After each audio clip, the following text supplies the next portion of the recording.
Hello students, welcome back to Resolution Study Point. Today we are going to discuss a very important name reaction, that is Nonangel reaction. So what is Nonangel reaction? जो हमारे previous lecture था उसमें हमने discuss किया था कि जो आपका एल्डोल कंडेंसेशन क्या होता है और रोबिन्सन एनिलेशन रिएक्शन क्या होती है, ये दोनों ही टॉपिक हम डिस्कस कर चुके थे। आज का जो टॉपिक है इसमें हम डिस्कस करने वाले हैं नोवेंजल रिएक्शन क्या होती है। So let's get started. First of all, Nonangel reaction is a reaction in which condensation reaction of compounds having active hydrogen or you can say acidic hydrogen with carbonyl compound is known as Nonangel reaction. क्या मतलब कि जो आपके पास active methylene वाले जो compound होते हैं उनकी जब कंडेंसेशन होती है किसके साथ, कार्बोनिल कंपाउंड्स के साथ, उस रिएक्शन को हम बोलते हैं नोवेंजल रिएक्शन। ध्यान दीजिएगा, जो नोवेंजल रिएक्शन होती है ये अमीन की प्रेजेंस में होती है। इसके लिए कंडीशन है ये कि जो पाइपरिडीन, अमीन भी कौन सा होगा, पाइपरिडीन की प्रेजेंस में रिएक्शन होगी तभी इसका नाम क्या होगा, नोवेंजल रिएक्शन। इसके अंदर हम बफर भी लेकर चलते हैं जो कि अमीन और एसिड का होता है। ठीक है, बफर की प्रेजेंस में होगी या फिर पाइपरिडीन, यहाँ पर हमें अमीन लेना होगा, इसकी प्रेजेंस में रिएक्शन होती है। तो रिएक्शन के लिए यहाँ पर मैंने एग्जांपल आपको दे दिया है। जैसे आपने यहाँ पर ले लिया मेलोनेट एस्टर जो कि एक एक्टिव मिथाइलिन कंपाउंड है। क्या है, एक्टिव मिथाइलिन कंपाउंड है। नाम अगर इसकी बात करें तो मेलोनेट एस्टर है। इसमें जो ये हाइड्रोजन है दोनों की दोनों ये हाईली एसिडिक हैं, तो ये इजिली यहाँ से लॉस होकर के इनोलेट बनाएंगे जिसका अटैक होगा आपके कार्बोनिल कंपाउंड पर, और जो रिएक्शन होगी वो आप यहाँ पर देख सकते हो। मैकेनिज्म में समझ में भी आ जाएगा कि मैकेनिज्म क्या होता है। बस ध्यान में ये रखनी है कि जो रिएक्शन है ये पाइपरिडीन बेस की प्रेजेंस में होती है। पाइपरिडीन बेस यहाँ पर नहीं लोगे तो रिएक्शन यहाँ पर नहीं प्रोसीड करेगी। ठीक है, अब देखिए मैकेनिज्म की बात करते हैं।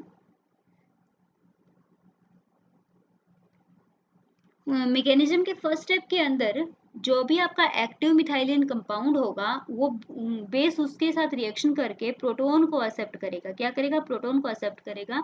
इनोलेट की फॉर्मेशन होगी। किसकी फॉर्मेशन होगी भाई, इनोलेट की फॉर्मेशन होगी, जिसको हम कार्बोएनाइन भी बोल सकते हैं। अब सेकेंड स्टेप के अंदर जो पाइपरिडीन थी, पाइपरिडीन जो थी वो किसके साथ रिएक्शन कर लेगी, जो आपका कार्बोनिल है, जैसे कि हमने यहाँ पर बेंजल्डिहाइड लिया है, इसके साथ रिएक्शन कर लेगी। तो आपको पता है कि कंडेंसेशन टाइप की रिएक्शन हो जाएगी जिसमें कार्बन का डायरेक्ट डबल बॉन्ड बन जाएगा नाइट्रोजन के साथ और वाटर यहाँ पर लॉस हो जाएगा, जिससे आपको मिलेगा इमीनियम आयन। अब जो इमीनियम आयन बना है इसके ऊपर जो हमारा इनोलेट बना था फर्स्ट स्टेप में, उसका कार्बन अटैक करेगी, इनोलेट आयन का अटैक होगा और यहाँ पर आपको एक नया कंपाउंड देखने को मिलेगा। अब देखिए हमारा प्रोडक्ट ये तो नहीं हो सकता। अब हमारा लिविंग ग्रुप एक तो ये वाला है और यहाँ पर ये एसिडिक हाइड्रोजन है, तो यहाँ से H को हटा दीजिए और यहाँ से इस वाले कंपाउंड को, पाइपरिडीन यहाँ से निकल जाएगा। और जैसे ही पाइपरिडीन यहाँ से निकलेगा तो आपको कंपाउंड, आपका जो भी रिक्वायर्ड कंपाउंड है वो देखने को मिल जाएगा। तो किस टाइप से ये कंपाउंड यहाँ से मिलता है, देखिए बेस प्रोटॉन को एक्सेप्ट करेगा, डबल जो प्रोटॉन के इलेक्ट्रॉन थे वो कार्बन के पास आएंगे, कार्बन डबल बॉन्ड बनाएगा कार्बन के साथ और यहाँ से पाइपरिडीन निकल जाएगा। तो ये हमारा मैकेनिज्म था नोवेंजल रिएक्शन का।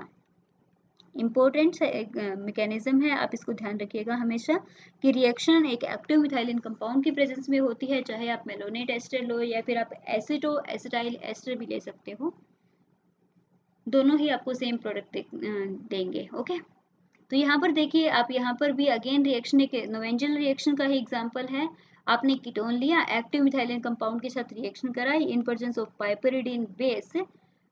एसिड क्यों ले रखा, क्योंकि हमें बफर बनाना है, इसका बफर भी ले सकते हैं। तो फिर यहाँ पर जो आपको कंपाउंड देखने को मिलेगा, डायरेक्ट आप उसको याद करने के लिए ट्रिक क्या है, आप ऐसे कर सकते हो कि इस ऑक्सीजन को हटा दीजिए और इसके H2 को हटा दीजिए, डायरेक्ट क्या आ जाएगा, double bond CH, direct double bond CH। बाकी आप हीट करोगे तो एक कार्बोक्सिलिक निकल जाएगा, हाइड्रोलिसिस से एस्टर कार्बोक्सिलिक में कन्वर्ट हो जाएगा। ठीक है, तो ये हमारा मैकेनिज्म हम ऑलरेडी डिस्कस कर चुके हैं। इसने दोबारा से मैकेनिज्म बता रखा है, तीनों स्टेप्स इसने दोबारा से एक्सप्लेन किए हैं, तो आप ये मैकेनिज्म दोबारा से देख लेना, अदरवाइज करने की जरूरत नहीं है क्योंकि मैकेनिज्म तो हम ऑलरेडी डिस्कस कर चुके हैं।